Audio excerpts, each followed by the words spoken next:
Monsieur le sénateur Forêt. Merci, M. le Président. Merci de votre présence ici. Première question, M. Perrault. On vient de vivre une élection partielle avec une situation qui devient de plus en plus courante où on voit la multitude des candidatures, donc avec un bulletin de vote de près d'un mètre. Est-ce que, avec votre expérience, il y a des règlements ou des outils qu'on devrait se donner pour arriver à gérer cette situation qui est relativement nouvelle, mais qui est très contraignante, sans brimer le processus démocratique? Oui, excellente question. Merci de l'avoir posée. Évidemment, la situation découle d'un jugement des tribunaux qui ont déclaré inconstitutionnel un dépôt de 1 000 $. Alors, ça rend l'accès au statut de candidat très facile, ce qui est une bonne chose en soi.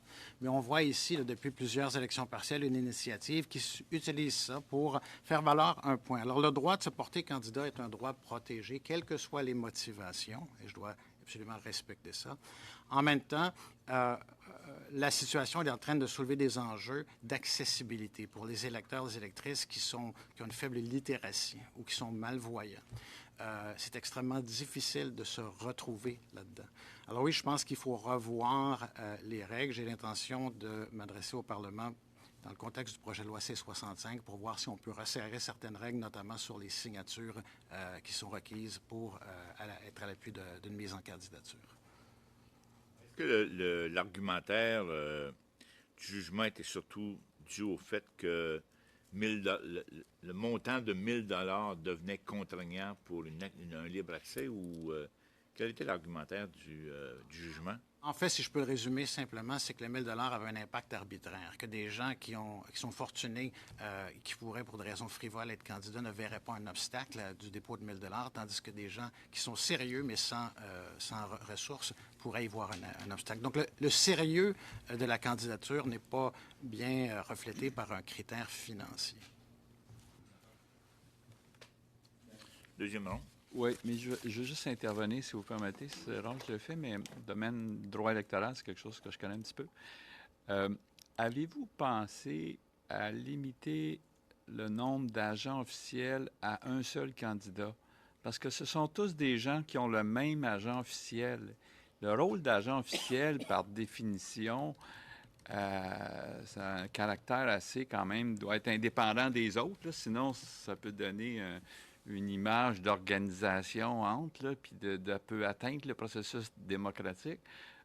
Si vous limitiez le nombre d'agents à un candidat, peut-être que vous réglerez une partie de votre problème sans revenir sur la question des dépôts.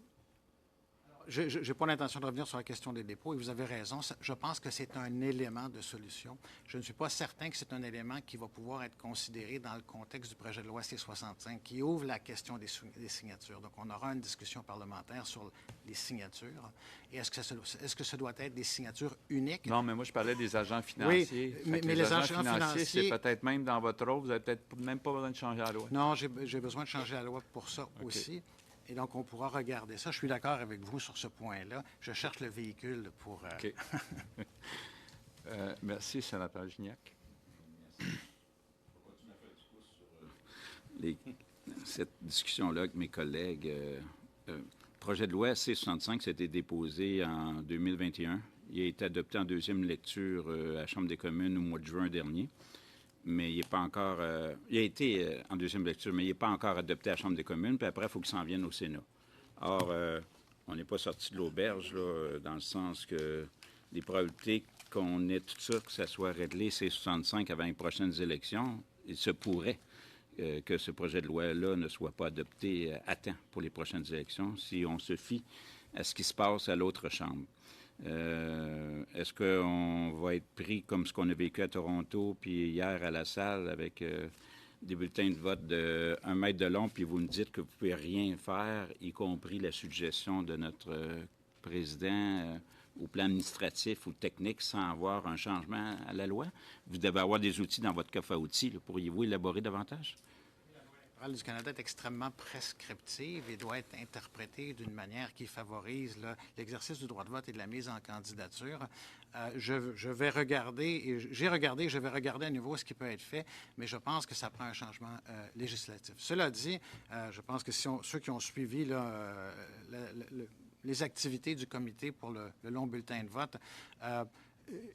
C'est pas clair du tout qu'ils ont l'intention de maintenir cette activité-là dans le contexte d'une élection générale. Ils l'ont fait surtout dans le contexte d'élections partielles. Ils étaient actifs à la dernière élection générale, mais avec un bulletin beaucoup plus petit. On parlait d'une vingtaine de candidats à ce moment-là. Ça peut inspirer d'autres personnes, puis en tout cas, on vous incite à regarder ça. On va changer de registre.